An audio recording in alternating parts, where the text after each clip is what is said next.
Tahu Mina? Bapak merepotkan sekali kita ini ya, maaf ya Bapak. Tadi kan nggak kelihatan sini dah.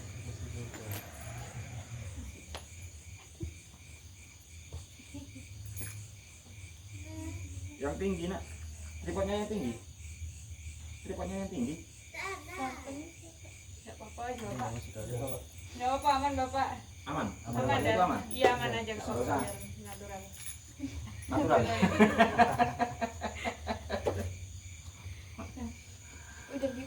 Udah dipencet kan? Ya aman dah. Jangan-jangan nanti ini enggak dipencet. Udah ya. Udah. Udah. Agak sini tidak kelihatan. Terlihat hitam. Maksudnya? Maksud iya. Bukan gitu. Maaf. Mulai ya. Dah. Dah.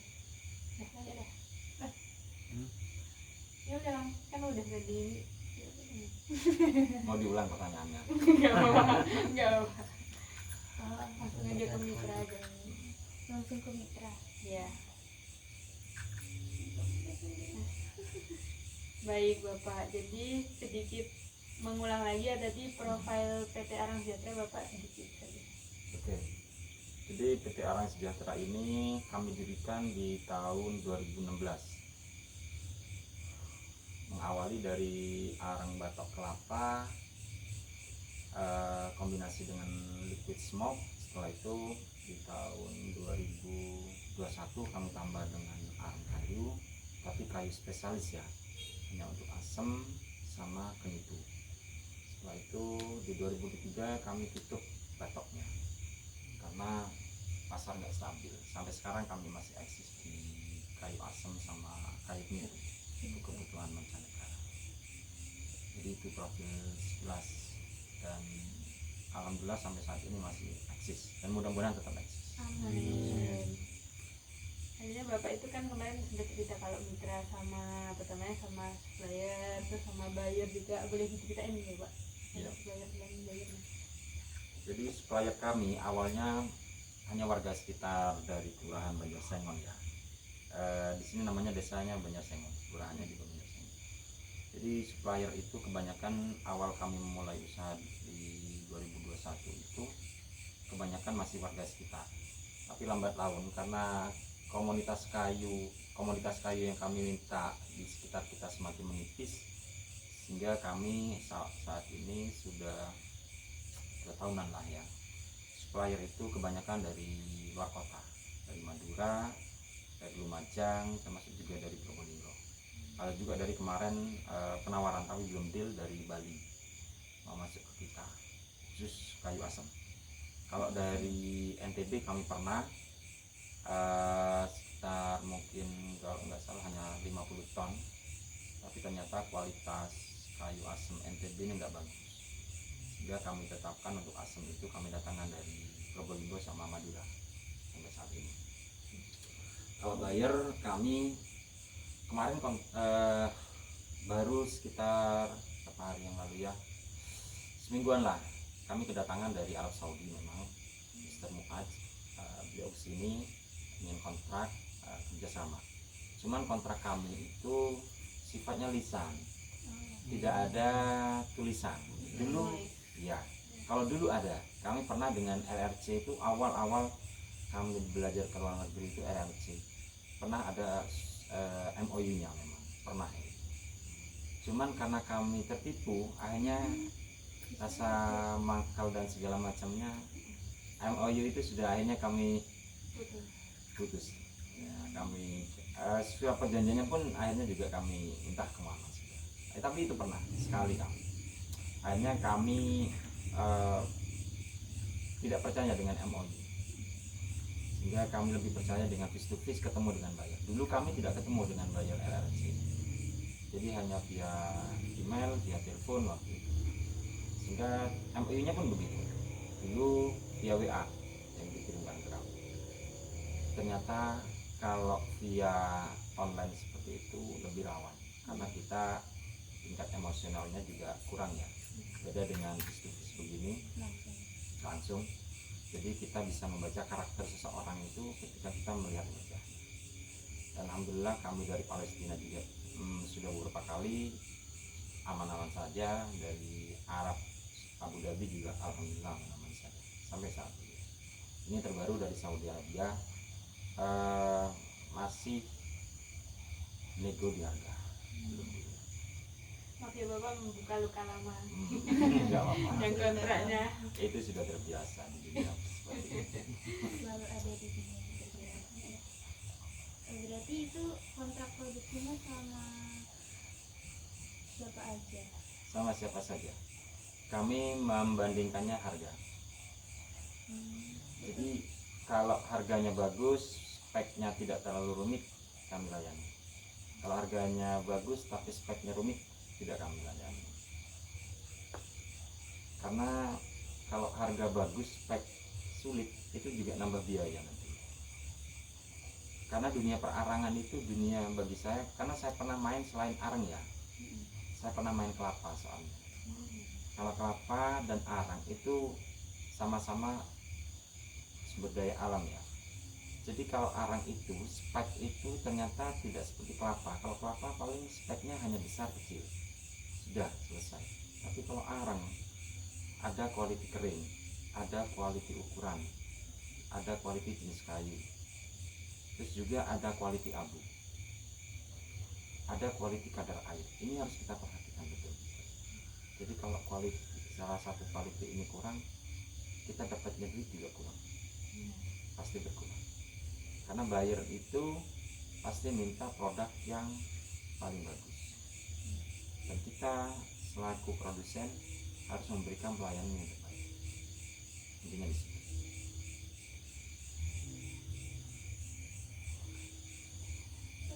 Izin bertanya, jadi dalam kontrak ini kendalanya itu dari yang seperti tadi kayak ada tidak percaya gitu.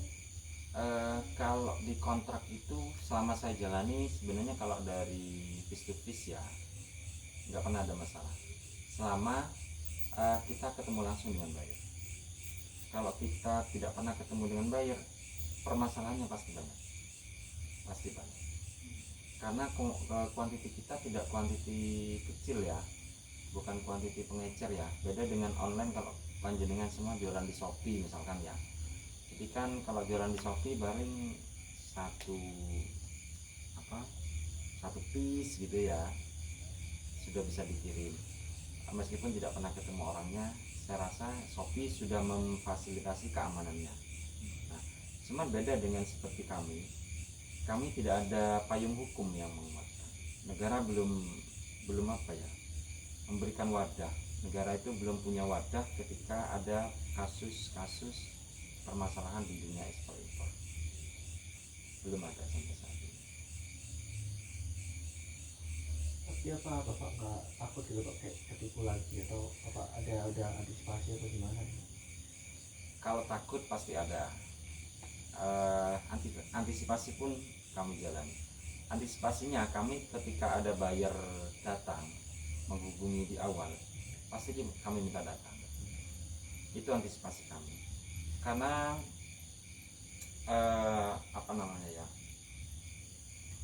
fisik seseorang itu menentukan dengan mentalnya. Kalian nanti kalau suka komunikasi banyak dengan tidak hanya di dunia akademisi ya, kalian akan bisa melihat bahwa orang ini bisa dipercaya, orang ini tidak bisa dipercaya, orang ini mentalnya di atas kita, orang ini mentalnya di bawah kita. Itu pasti bisa. Sehingga itu sudah menjadi jadi background tersendiri lah bagi kami, sehingga kami antisipasi seperti itu. Kalau ketakutan kadang ada, tapi harus kita lawan. Kalau ketakutan itu tetap kami tumbuhkan dalam hati, kita laku barangnya. Karena buyer itu rata-rata tidak akan pernah bayar ketika barangnya masih ada di sini. Jadi ketika barangnya sudah sampai baru mereka bayar. Seperti panjenengan beli di Shopee, pasti rata-rata COD, karena takut barangnya mengecewakan. Pasti seperti itu. Dan itu berlaku lumrah bagi seluruh manusia, tidak hanya di Indonesia. Sehingga mental takut rugi itu jangan terlalu ditumbuhkan. itu harus segera dihilangkan. Kalau cuman takut, nggak payah. Banyak pundak yang harus saya beban, yang harus saya topang soalnya.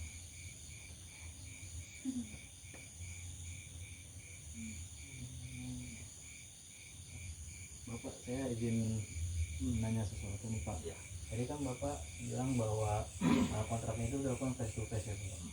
Nah, dalam pelaksanaan kontrak tersebut ada ini nggak kayak kendala terkait pelaksanaan kontrak tersebut, kayak konflik harganya atau apa, mitra Bapak minta harga segini tapi Bapak kayak Ya, itu sudah biasa memang ya. Jadi kendala di awal kami biasanya transaksi itu di harga sama spek biasanya. Jadi itu lumrah memang sudah. Tiap buyer itu memang rata-rata harga dan spek. Kalau biaya akomodasi dan segala macam tidak pernah menjadi sebuah beban bagi kami ya. Karena biaya akomodasi dari Indonesia ke sana itu rata-rata memang buyer yang membiayai. Sehingga harga itu di sini. Dan itu memang rata-rata jadi polemik. Kadang ketika deal di awal, face to face di awal, deal sudah. Kemudian besok berubah nih biasanya. Apalagi terus kayak kemarin Sri Mulyani jatuh sebelum Pak Bobaya naik, wah itu para buyer itu jatuh-jatuhan harga itu pasti. Makanya polemik yang ada itu berpengaruh besar terhadap jual beli antar negara pasti. Dan dikira orang kita itu oleh orang luar ketika ada polemik seperti itu uangnya bisa dijatuhin. Nah, untungnya kemarin Pak Presiden kita cepat mengganti dengan Pak Bobaya ya, sehingga cepat teratasi. Kemarin itu banyak stok barang-barang yang mau diekspor tertahan, banyak ditahan karena kasus seperti itu. Karena ya saya yakin bukan hanya di dunia perarangan, di seluruh komoditi sumber daya alam khususnya ya. Ketika kemarin itu pasti mereka jatuh-jatuhan harga penawaran pasti, dan itu pasti mereka tahan. Punya kami pun kami tahan kemarin. Ya, seperti itu. Itu polemik dan itu bisa dibicarakan. Tidak ada semua masalah tanpa penyelesaian, pasti sebenarnya penyelesaian. Endingnya di komunikasi. Komunikasi dan koordinasi. Tadi kan Bapak sempat menyebutkan ya kalau dan modal awalnya Bapak itu dari bank ya Bapak, itu gimana prosedurnya Bapak? Ya, jadi kami merintis usaha itu dengan modal pribadi itu hanya 1.250.000. Berjalan 1 tahun kami sudah bisa menambah kuantiti waktu itu. Karena kuantiti semakin permintaan semakin besar, modal habis, hanya kami menggandeng bank perbankan. Dari bank, tapi kami memang gandengnya BUMN semua, bank BUMN semua. Karena kalau bank swasta itu lebih kejam daripada BUMN. Jadi mohon maaf nih kalau ada keluarganya yang kerja di perbankan swasta ya. Karena saya pernah mengalami di bank swasta, kami dikejar-kejar karena waktu itu pilot ya, dan sangat ekstrim. Makanya terus kami pindah ke BUMN. Alhamdulillah ketika kami pilot mereka memahami, dan itu memang sudah ritmenya, menurut mereka itu ritme seorang pengusaha. Dan sampai sekarang, tapi alhamdulillah sudah kami tutup selesai di bulan Februari kemarin semuanya. Saya bersemboyan dengan keluarga, dengan istri. Usaha ini kita rintis kembali, kita tata kembali tanpa modal bank. Kita akan mengembangkan kembali usaha ini tanpa campur tangan dari perbankan. Jadi murni dari kita sendiri. Itu tekad kami mulai Februari kemarin. Awal-awalnya kami buat. Untuk surat banknya itu apakah Bapak masih ada? Pinjaman ya, kayaknya ada di bank itu. Surat kontrak. Maaf ya Bapak, soalnya ini untuk materi kelembagaan ini yang dicari ini surat mitra, surat kontrak dan kemarin kan kami Iya. dicari semuanya. besok ya saya tahu Iya, tidak apa-apa, Bapak. Aman, Bapak. mungkin masih ada Aman Bapak. Tadi saya follow up lagi, saya chat lagi. ya, nanti saya diingatkan ya. Ya Bapak, aman. Biasanya itu kalau kerja sama kayak petani gitu berapa lama ya Pak? Selama-lama Berapa lama? iya, jadi selama petani bisa apa namanya ya, bisa masih mampu untuk menjadi mitra, tetap Tetap berlanjut. berlanjut, pasti seperti itu. Semuanya berlaku tidak hanya di dunia perarangan. Panjenengan contoh nih migas ya yang lagi rame nih. Jadi Indonesia itu adalah produsennya, Eropa adalah bayarnya. Sampai saat ini Eropa tidak pernah lari dari Indonesia. Kan Indonesia petaninya. Sampai sekarang seperti itu. Sudah berapa puluh tahun. Andaikan Mbaknya nanti jadi Menteri Keuangan Oke. dan ini jadi gantinya Pak Bahlil. Apa nih kok Betul.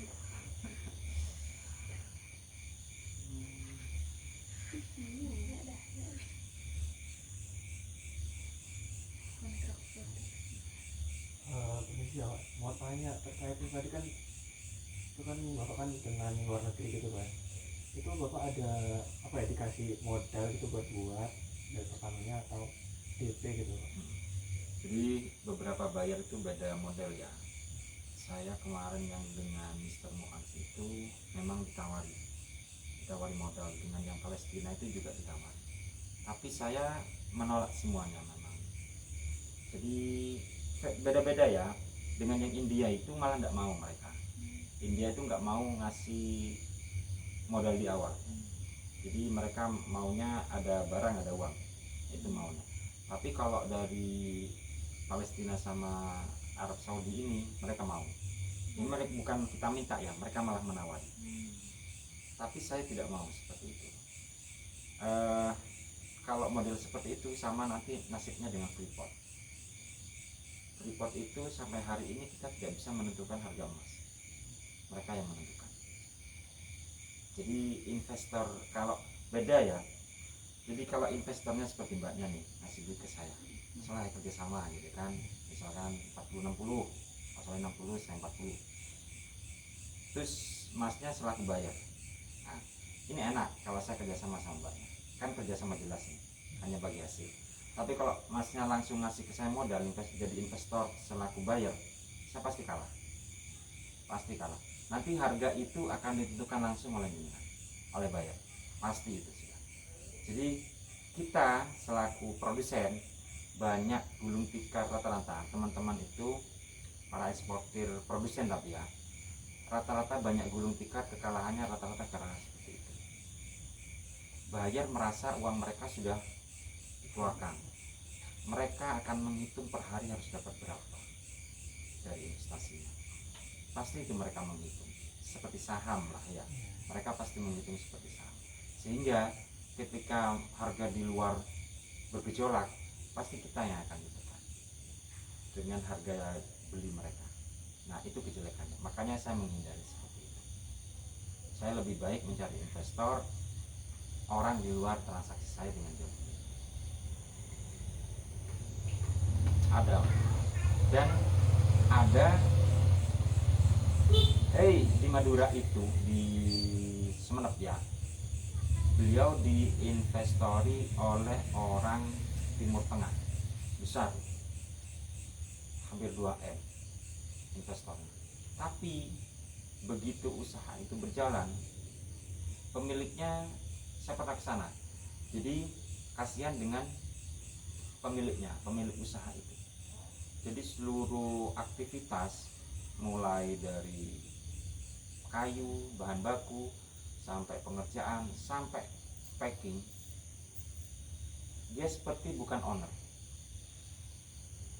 Jadi dia seperti pekerja, padahal dia ownernya.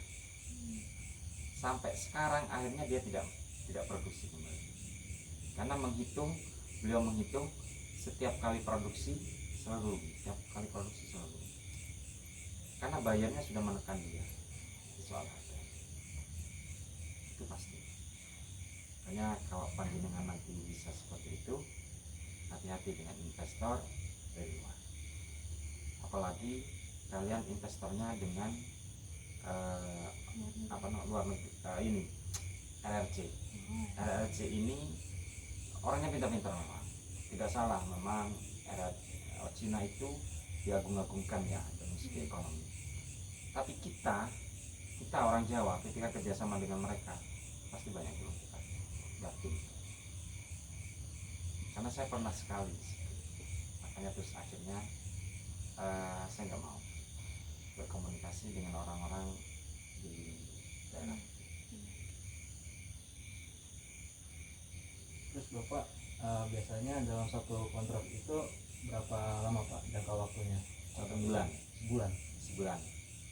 Jadi sebulan biasanya kami ada transaksi misalkan tanggal 1 bayar datang, kita penuhi mereka 1 bulan.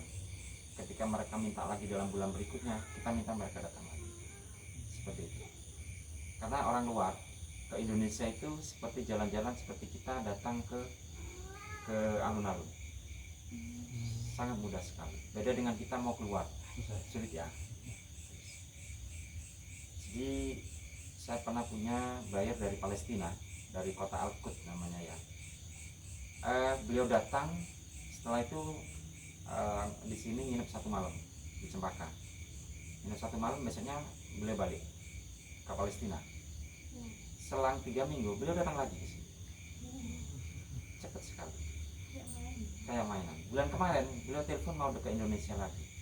Bayarnya secara langsung. Ya. Waduh, keren. Jadi kita kalau melihat orang luar wirawiri Indonesia, kayak gimana caranya cari duit? Iya itu. Tidak bisa. Kita mau keluar kota kan Sulit ya. iya, gimana. Ini nggak ada kopinya, mohon maaf ya. Istri Nggak saya lagi apa-apa. bikin tugas anak itu, tugas Iya, anak aman. kecil. Terus ada bazar katanya. Aman Bapak. malah merepotkan. Kita merepotkan. Maaf banget ininya misalnya malam karena nggak ada jadwal lagi kan, saya tadi udah. Saya lebih suka malam sebenarnya. Oh gitu Pak. Kalau di tungku itu, saya sebenarnya banyak jam terbang ya. Jadi kalau di tungku itu paling saya itu paling bisa standby maksimal 3 jam di tungku. Saya harus kemana-mana. Tadi saya ada di Mayang ya. Iya. Saya tadi di Mayang, kemarin di Mayang. Saya lihat orang-orang kerja di sana. Terus keliling dari Kalisa, biasa Kalisa terus ke Mayang. Ada orang-orang kerja. Kenapa? Melihat apa dia? Di Mayang anak-anak tadi lagi rehab rumah. Bukan rumah sih, kantornya Bang Mekar. Tahu Bang Mekar? Ya tahu Bapak. Kalau ibu biasanya kenal Bang Mekar. Bikin Bang Makar juga di sini Bapak. Saya kebetulan jadi vendornya Bank PNM, Permodalan Nasional Madani ya. Jadi Bank Mekar itu sebenarnya bukan swasta. Mekar itu miliknya negara. Anak perusahaannya Bank PNM. Wah, saya jadi vendornya. Jadi saya sering ikut tendernya mereka dalam pengerjaan. Dan itu saya tidak punya basic. AC, saya garap AC, terus otomotifnya juga, renovasi rumah kantornya juga, semuanya nggak ada basic. Itu tidak. Atau tidak dari keberanian. Jadi kalau ada permintaan misalkan hari ini Pak Soleh bisa benerin mobil, saya pasti bilang bisa. Saya akan cari orang-orang yang pintar memperbaiki seperti itu. Jadi jangan gini loh, wirausaha itu jangan berpikir hanya karena keahlian. Saya sebenarnya secara pribadi tidak pernah punya keahlian apa-apa. Ahli saya itu di pajak sebenarnya. Kalau masnya dan mbaknya pengen belajar pajak, saya bisa ngajar bagaimana caranya menghilangkan pajak penghasilan dari penglihatan negara. Saya bisa. Aduh. Karena saya sekolah pajak itu ketika di BUMN itu hampir 5 tahun. Selalu disekolahkan pajak. Kan Bapak. Jadi saya tahu seluk-beluknya pajak. Saya sebenarnya basic di situ. Cuman pekerjaan yang ada ini nggak ada keahlian saya. Cuman karena rezeki Tuhan saja. Alhamdulillah. Jadi kayak panjenengan misalkan sekarang belajar dunia pertanian di agribisnis ya. Kan agribisnis itu hasil pertanian ya. Iya. Kalau agronomi pengolahannya ya, Iya. Agronomi itu bibitnya. Bapak. bibitnya. Kalau agrotek kemarin yang teknologi. Iya, teknologi. Terus agribis kan setelahnya toh. Iya, pasca panen. Pasca panen. Kalian sudah mempelajari agribis itu secara mendetail toh. Tapi saya yakin kalian nanti dunia ekonominya tidak akan di situ. Saya yakin tidak akan di situ. Nah, jadi ketika kalian besok itu menemukan sesuatu tawaran dari mitra atau dari teman atau siapa, kamu bisa kerjain. Jangan pernah mengatakan tidak. Jadi belajar itu tidak harus ketika akan memulai, tapi belajar itu sambil memulai. Itu tidak ada dalam teori akademis. Kalian buka buku ekonomi seperti apapun tidak akan ada seperti itu. Pasti akan diajari, pelajari lebih dahulu, hitung RAB-nya, hitung segala macam ya.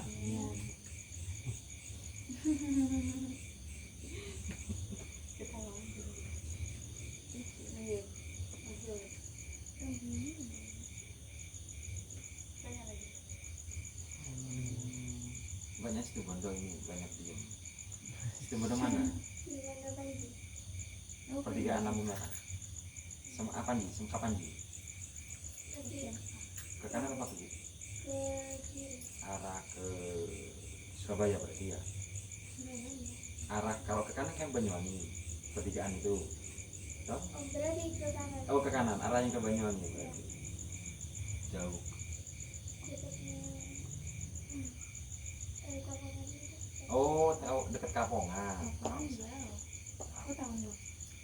Bude itu di Kamu Bondowoso? Iya. Bondowoso mana? Nangkaan. Oh dekat. Lampu merah? Puskesmas Nangkaan. Enggak. Sebelum bundaran. Nah sebelum bundaran Sebelum bundaran itu ke kiri. ke kiri. Ya Ramai Jaya. Ke kiri. Terus kan itu nanti di sana ada tuh pertanian ya kanan jalan. Tahu ya? Iya anak rumahan Bapak. Aduh. Nggak pernah keluar. Nggak pernah kemana-mana. Enggak. Astagfirullah. Tidak pernah lagi di Jakarta. Kalau Jakarta saya belum pernah nyampe. Kalau Probolinggo saya di mana mas? Kota saya. Oh di kota, dekat sekitaran alun-alun. Enggak. Arah masuk dari Surabaya itu pintu masuknya, pintu gerbang. Itu kan ada tape-tape. Oh iya. Kan? Nah, daerah situ ada masuk gitu. Kalau bagian itu setelah rel ya. Ya, biasa. Apa itu istilahnya kalau dari Surabaya mau belok Kopian ya? Iya, iya. Berarti tidak sebelum Kopian kalau dari Surabaya. Setelah kalau dari sini. Iya, Ya. belum kopian. Ya, dari mana Cong?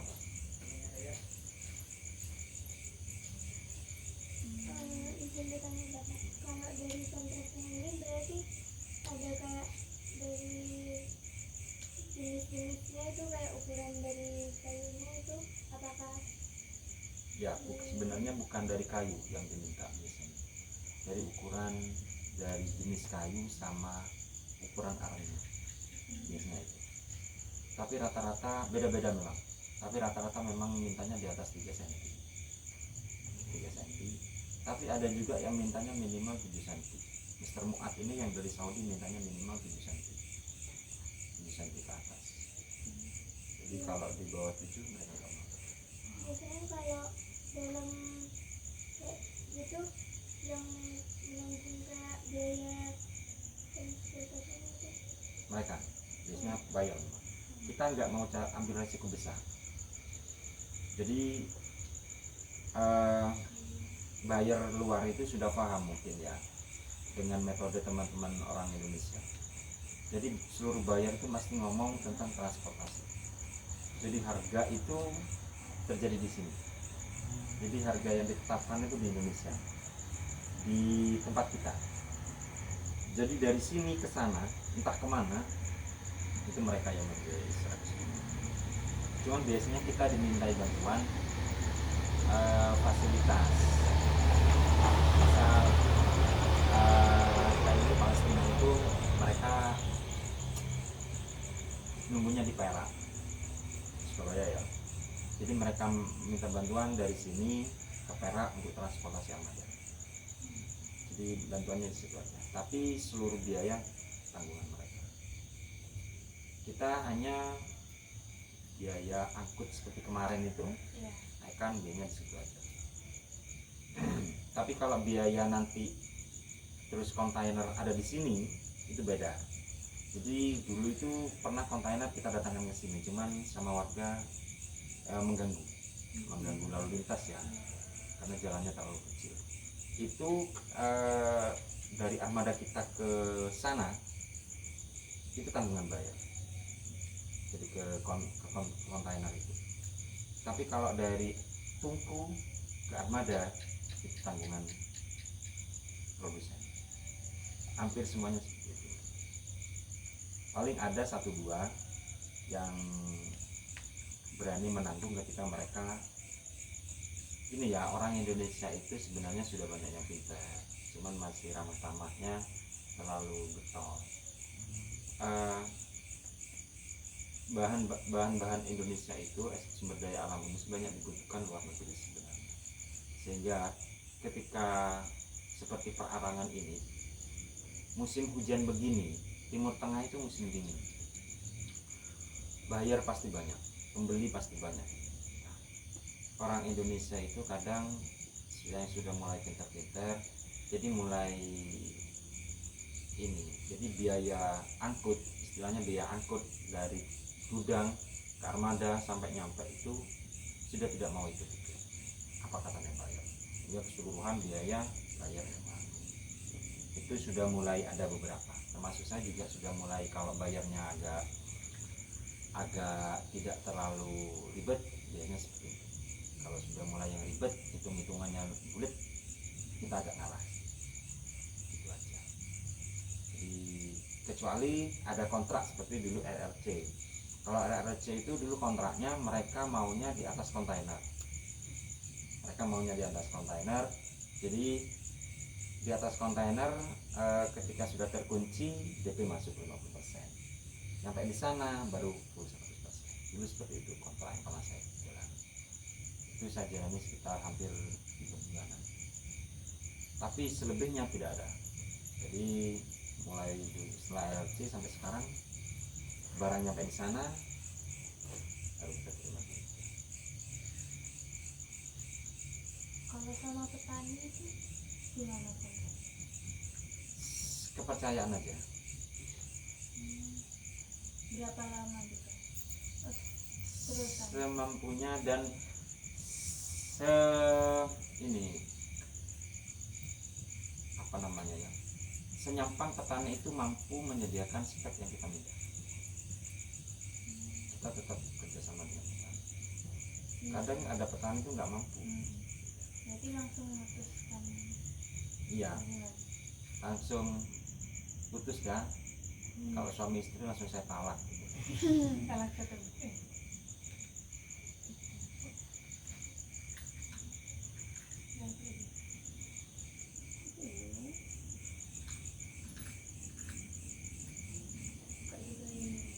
Biasanya kalau musim yang arang bahan bakunya itu berapa gitu? Saya biasanya seminggu 4 kali 40 ton per minggu. Jadi sebulan sekitar berapa? 160 ton sebulan itu 2 ada. Kalau musim hujan itu bisa ritmenya bisa ini. Arang itu di musim hujan dan musim kemarau itu beda. Di musim kemarau kebutuhan kayunya bisa di atas 160 ton. 160 ton itu di musim kemarau, di musim hujan begini. Kenapa? Karena ketika musim hujan ritme pekerjaan itu lebih lama. Pengarang itu butuh namanya pendinginan ketika panen itu selesai, dan ketika musim hujan karena proses hujan pendinginan nggak bisa dilaksanakan. meskipun cuacanya dingin. Beda di musim kemarau karena tidak ada hambatan dari cuaca. Ketika butuh pendinginan hari ini kita kerjakan. Kalau musim hujan, relax. Itu yang bikin ritmenya lambat. Bapak kalau itu kan ikut sama petani ya Bapak, itu ikut kelompok tani gitu nggak sih? Maksudnya kayak biar dia Bapak enak gitu nggak? Enggak bisa. Kalau dibuatkan kelompok ya beda dengan kalau kita kelompok petani kopi misal ya, karena masyarakatnya kan ngumpul ya biasanya. Kalau petani kayu seperti itu tidak bisa, karena biasanya satu di sini, satu lagi di mana gitu kan. Sehingga kadang kita, kalau saya dulu sempat saya buatkan memang komunitas, teman-teman petani seperti itu saya buatkan komunitas. Cuman rata-rata karena sudah banyak yang saya lepas, masih saya pertahankan, hanya komunitas itu nggak saya jalankan terus. Karena ada banyak petani itu belum bisa Android, Oh, paham. sehingga komunikasinya saya harus selalu punya pulsa seluler. Jadi Bapak kalau menghubungi petani-petaninya telepon lewat pulsa seluler, lalu baru mendapatkan kontrak sesuai kepercayaannya. Kalian masih menemukan orang-orang umur 50, 40 belum bisa hati Android?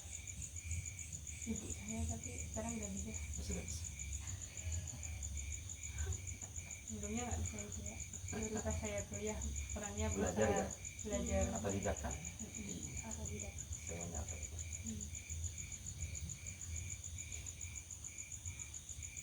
Kenapa kalian dulu? Sebentar, saya di laptop. Kenapa ngambil agronomi? Agribisnis Bapak Agribisnis. Agribisnis mohon maaf. mungkin dari Ya, dari Jakarta. dulu nih. Ya, dari Jakarta dulu nih. Jakarta ini seharusnya kan ambilnya manajemen, atau akuntansi, atau apa. Sebenarnya saya emang ngincernya di bisnis gitu Pak, perekonomian gitu. Nah cuman pas awal-awal itu kan ada ujian apa namanya UTBK. Nah pilihan pertama kedua itu saya ngambil yang manajemen dan akuntansi gitu di Universitas Indonesia, cuma ketolak. Nah akhirnya pilihan ketiga saya milih yang di luar Jawa Barat, milih UNED agribisnis, akhirnya dapat. Kenapa ya? Berarti secara kebetulan ya. Iya. Iya. Masa Probolinggo masih ini sih, masih agak-agak met gitu. Kenapa? Kalau aku sih sebenarnya ini dari SMA kan aku kan MIPA, Oh ya. jadi kalau sebenarnya pengennya sama, pengen ke bisnis, pengen ke FEB, ekonomi bisnis. Cuman kalau ke ekonomi bisnis kan lintas apa? Iya, lintas jurusan. Lintas jurusan. Jadinya ya udah ngambil yang tetap di satu jurusan tapi tetap bisnis. Jadinya milih agribisnis. Bukannya MIPA bisa ya? Bisa, cuman chance-nya tuh lebih kecil. Oh. Iya. Kalau mbaknya kenapa? Belum saya tanya itu. Saya sendiri pilihan pertama itu sebenarnya di olahraga Bapak, tapi Oh.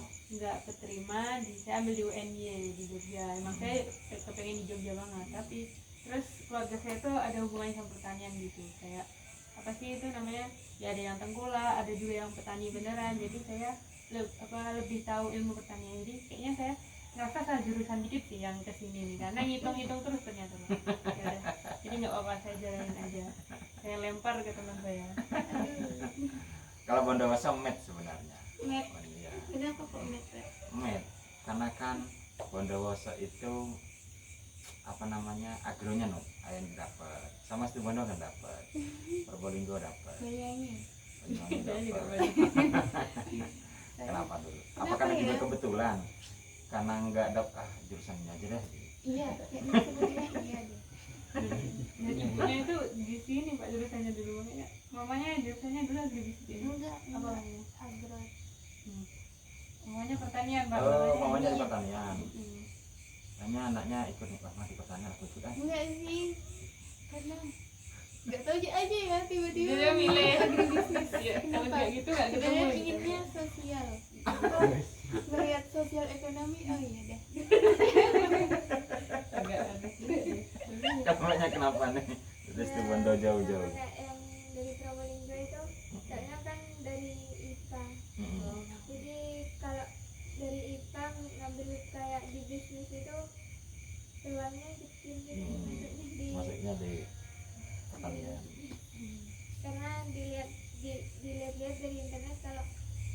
agribisnis ini kan juga mempelajari kayak bisnis. Mau ini hanya itu aku masuk ya. Enggak tahu. Aku malah mikir kok masa ya itu ya. Ya udah semua itu takdir. Takdir ya. Tiba-tiba. Tiba-tiba aku mau jam 1. Pernah nggak yang kalian terima itu adalah sesuatu yang pernah kalian inginkan mulai kecil? Mungkin ada, tapi bukan ini. Apa ya? Contoh nih, kalian ketika masuk SD, SMP pernah menginginkan HP iPhone tipe yang terbaru misalnya. Tiba-tiba pengennya tahun depan deh pas masa kuliah.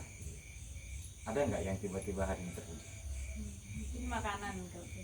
Makanannya. Kayak misalkan apa ya? Sushi gitu, lihatnya dulu kayak wah banget ya, terus nggak bisa beli, terus baru pas kuliah belilah sepuasnya, nggak ada yang bercanda kayak gitu. Contoh aja sih. Kalau makanan itu barang primer ya. Ya, Kalau yang barang sekunder, nggak tahu belum dah. Apa ya? Nggak tahu, belum ada. belum ingat maksudnya. Mungkin pernah, mungkin secara nggak sadar ya Pak, kayak udah Pernah menginginkan. tapi udah terwujud, tapi kitanya lupa gitu. Misalnya dulu Sepeda. zaman saya itu pernah mengikuti sandal New Era. Iya tahu Ya, tahu Pak. New Era ya. New Era zaman saya tahun 97, 98. Anak yang pakai sandal New Era itu anak orang kaya. Zaman itu. Karena mahal. Saya berkeinginan beli sandal New Era itu mulai tahun itu. Akhirnya saya dibelikan ayah. Ternyata New Era palsu. New Era pasar.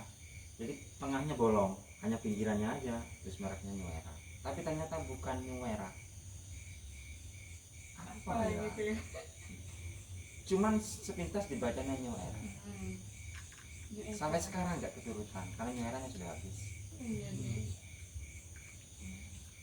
Bapak sekarang malah Bapak punya yang lebih alhamdulillah.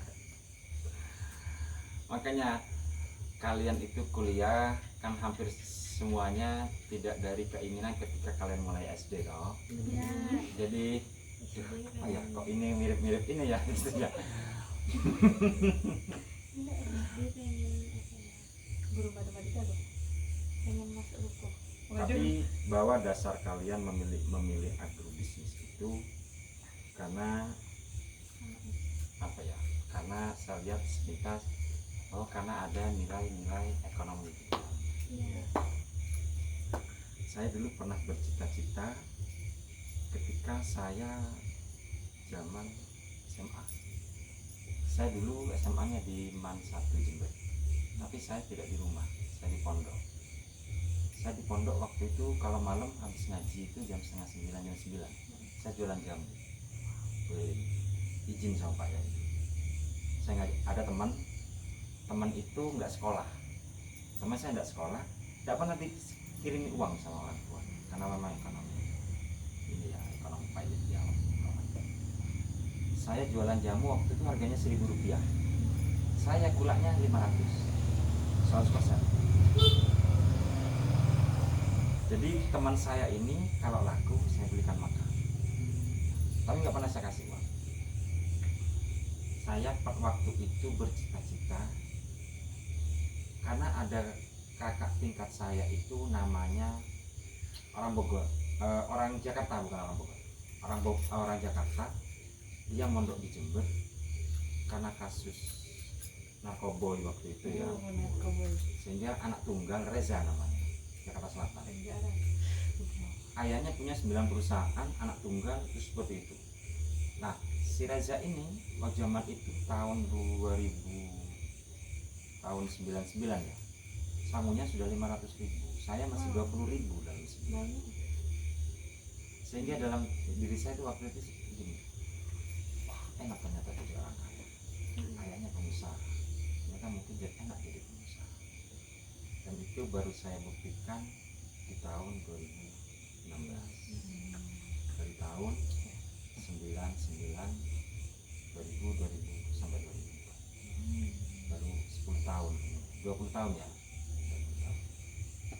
Jadi Jadi kalau kalian memang karena ada bahasa bisnis di dalam kuliah kalian, kuatkan mulai sekarang. Ya. Mudah-mudahan tidak seperti saya terlalu lama.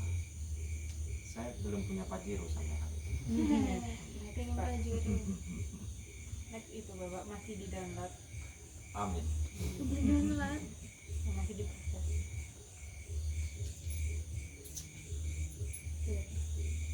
Kalau semisal kan kerja sama petani, terus itu petaninya tiba-tiba kayak gagal panen atau apa gitu,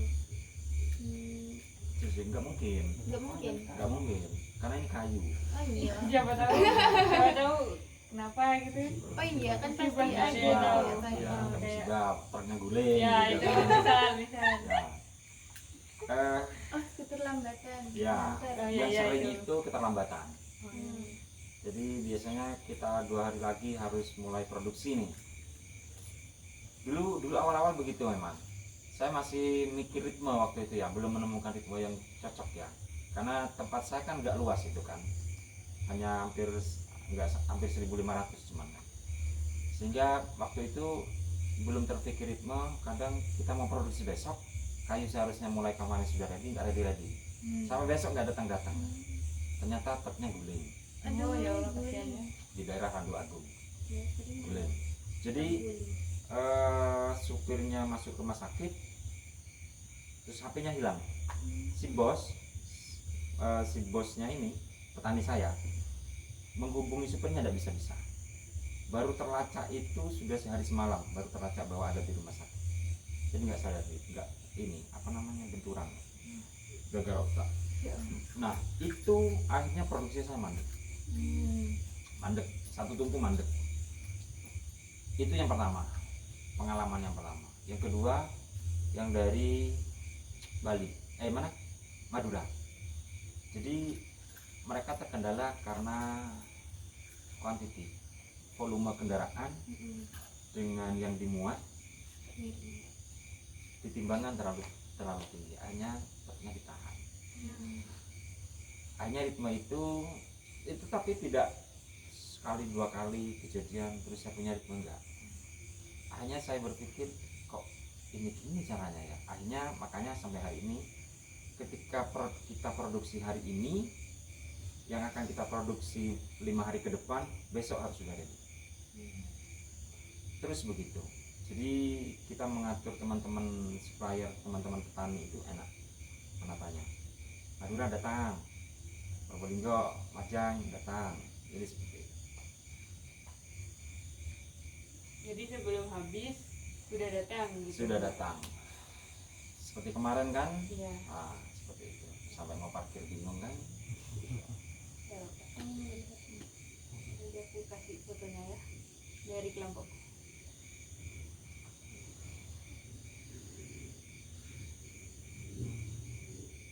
Yang 3 orang yang dari Al-Mutakin itu bukan kelompoknya. Bukan kayaknya Bapak. Oh bukan ya? Bukan, kita yang 5 orang yang siang-siang yang sama ibunya itu. Itu agribisnis juga bukan? Agribisnis juga. Jadi 3 mahasiswi itu diarahkan ke saya dari Yayasan Al-Mutakin. Mereka bantu ngajar di Al-Mutakin katanya. Saya lupa wajahnya. Cuma sama-sama cewek soalnya. Makanya tadi saya ini apa yang itu apa yang kemarin ini ya. Bapak yang hari apa ya kayak? Mbaknya ini kan baru pertama ya. Iya. Saya ketiga. Berarti pas saya Madura nih 2 orang ini ya. Ini nggak bisa. Oh nggak bisa. Nggak tahu. Ya. Kalau mbaknya tak bisa. Karena Indo. Kapongan sakit biasanya ya. Kalau masnya yang Probolinggo bisa. Tahu aja. Oh tahu Paham aja. kalau orang ngomong Madura paham. Paham. Probolinggo itu basis Jawa sama Madura ya. Kalau di terminal Madura ya. Madura. Madura. Jakarta apa nih? Enggak. Betawi. Jakarta. Kan Jakarta Ibu. Kok bisa kamu Bondowoso? Anak saya di Bondowoso loh. Wow. Di Darul Istiqomah. karena lagi pemilu. Masya Allah.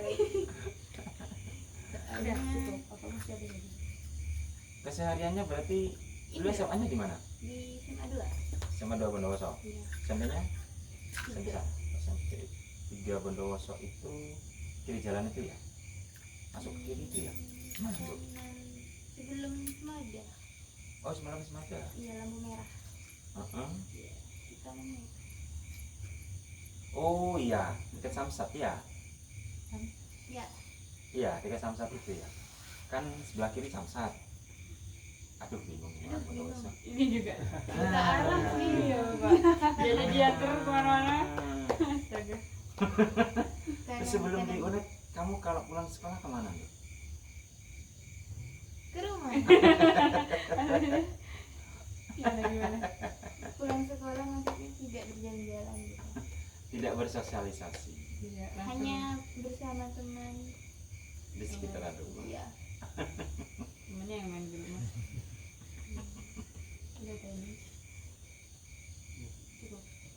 Mungkin cukup ya Bapak ya. Terima kasih banyak. Sekali lagi kami mohon maaf kalau banyak salah kata dan banyak mungkin menyinggung atau apa ya Bapak. Terima kasih banyak. Kami izin pulang ya Bapak. Siap, terima kasih rawuhnya. Mohon maaf, gak nemu apa-apa.